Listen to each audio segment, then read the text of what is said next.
Assalamualaikum warahmatullahi wabarakatuh.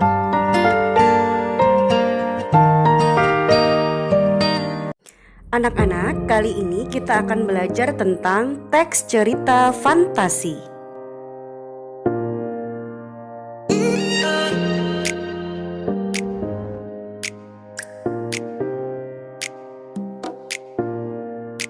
Selamat datang di ruang teater SMP Al-Kautsar, Bandar Lampung.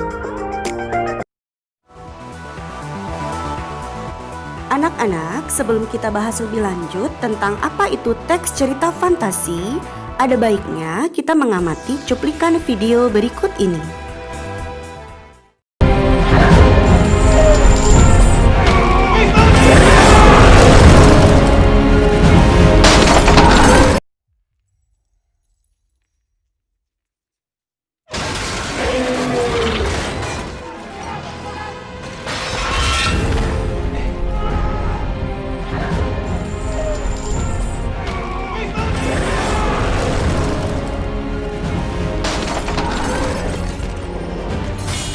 Anak-anak, novel ini diadopsi dari novel karya penulis J.K. Rowling.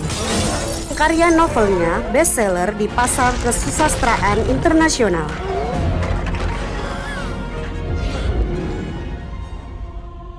The fate of the world will soon be decided. Film ini adalah film trilogi pertama yang mendapatkan piala Oscar dengan 13 nominasi dan sukses di pasar dunia. There is a union now between the two towers, Barad-dûr, fortress of the Dark Lord Sauron. Film ini syarat akan makna dan mengandung perlambang-perlambang tentang kehidupan, yaitu peperangan antara kejahatan dan kebaikan. Film ini adalah hasil dari fantasi aktif, yaitu fantasi yang dikendalikan oleh pikiran dan kemauan, dan pada akhirnya menghasilkan karya besar.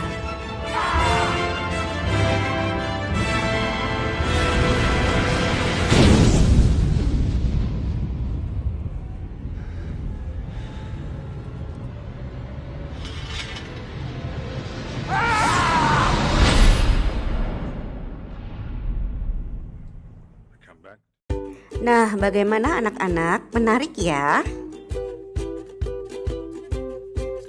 Apa yang kalian pikirkan tentang tayangan cuplikan film tadi? Apakah cerita khayal, magic, atau supranatural?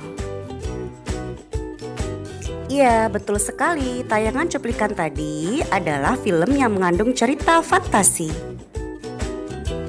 Sekarang mari kita bahas mengenai teks cerita fantasi. Kompetensi dasar yang pertama adalah mengidentifikasi unsur-unsur teks cerita fantasi.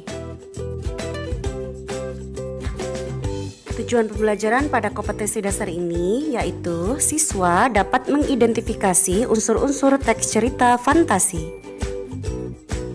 Adapun materi pokoknya: 1. Pengertian cerita fantasi, 2. Ciri umum cerita fantasi, 3. Jenis-jenis cerita fantasi, 4. Unsur-unsur cerita fantasi. Berikut penjelasan tentang teks cerita fantasi. 1. Definisi teks cerita atau narasi. Narasi berasal dari bahasa Latin narrare, berarti menceritakan atau bercerita. Narration berarti penceritaan, naratif berarti bersifat penceritaan. Menurut Goris Krafft, narasi adalah suatu bentuk wacana yang sasaran utamanya adalah tindak tanduk yang dijalin dan dirangkaikan menjadi sebuah peristiwa dalam suatu kesatuan waktu. Sementara menurut Kamus Besar Bahasa Indonesia atau KBBI, narasi berarti pengisahan suatu cerita atau kejadian, cerita atau deskripsi suatu kejadian atau peristiwa kisahan. Dengan demikian dapat disimpulkan bahwa narasi menyajikan serangkaian peristiwa yang disusun menurut urutan waktu. 2. Definisi cerita fantasi. Cerita fantasi adalah gambaran peristiwa sesuai urutan waktu berdasarkan daya pikir, daya khayal yang dituangkan dalam bentuk cerita.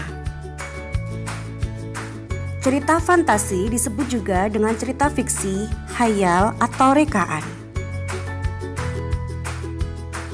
3. Ciri umum cerita fantasi. Cerita fantasi mengandung keajaiban, keanehan, kemisteriusan. Cerita fantasi mengungkapkan aspek-aspek supranatural, kemisteriusan, kegaiban yang tidak ditemui dalam dunia nyata. Dalam cerita fantasi, hal yang tidak mungkin terjadi menjadi mungkin.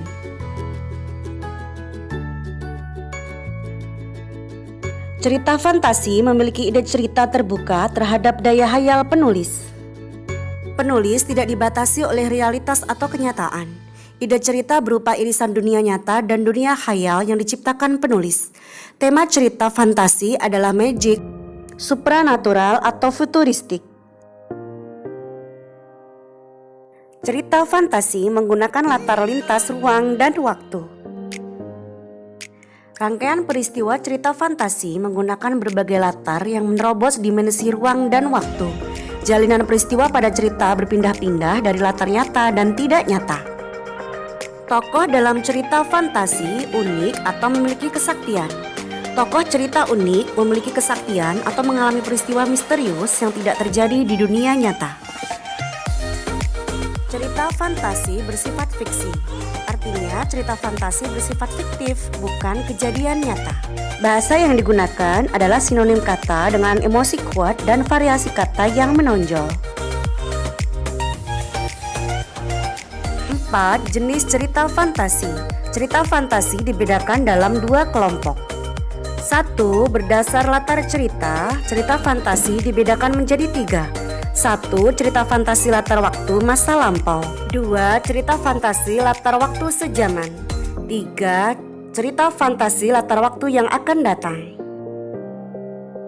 Berdasarkan kesesuaian dengan kehidupan nyata, cerita fantasi dibagi menjadi 2. 1. Cerita fantasi total. 2. Cerita fantasi irisan. 5. Unsur-unsur cerita fantasi terdiri dari unsur intrinsik, yaitu unsur yang membangun karya sastra dari dalam. Unsur-unsurnya meliputi 1. Tema, yaitu makna yang dikandung dalam cerita atau gagasan dasar cerita yang digunakan pengarang mengembangkan cerita. 2. Latar atau setting, yaitu landasan tumpu jalannya cerita. Ada 3 jenis latar, yaitu latar tempat, waktu, dan suasana.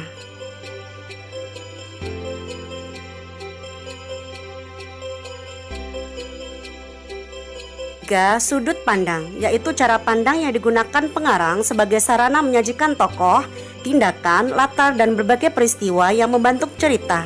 Ada 3 jenis sudut pandang: sudut pandang orang pertama, sudut pandang orang ketiga, dan sudut pandang campuran. 4. Amanat, yaitu pesan yang ingin disampaikan dalam sebuah cerita. Pesan dalam cerita mencerminkan pandangan hidup seseorang. Berikutnya, unsur ekstrinsik, yaitu unsur yang berada di luar karya sastra itu sendiri. Unsur-unsurnya meliputi 1. Bahasa, yaitu sebagai sarana yang digunakan dalam karya sastra. Bahasa yang digunakan dipengaruhi oleh bahasa pengarang. 2. Latar belakang pengarang. Dan 3. Nilai-nilai yang terkandung dalam cerita. Semoga dapat dipahami ya anak-anak.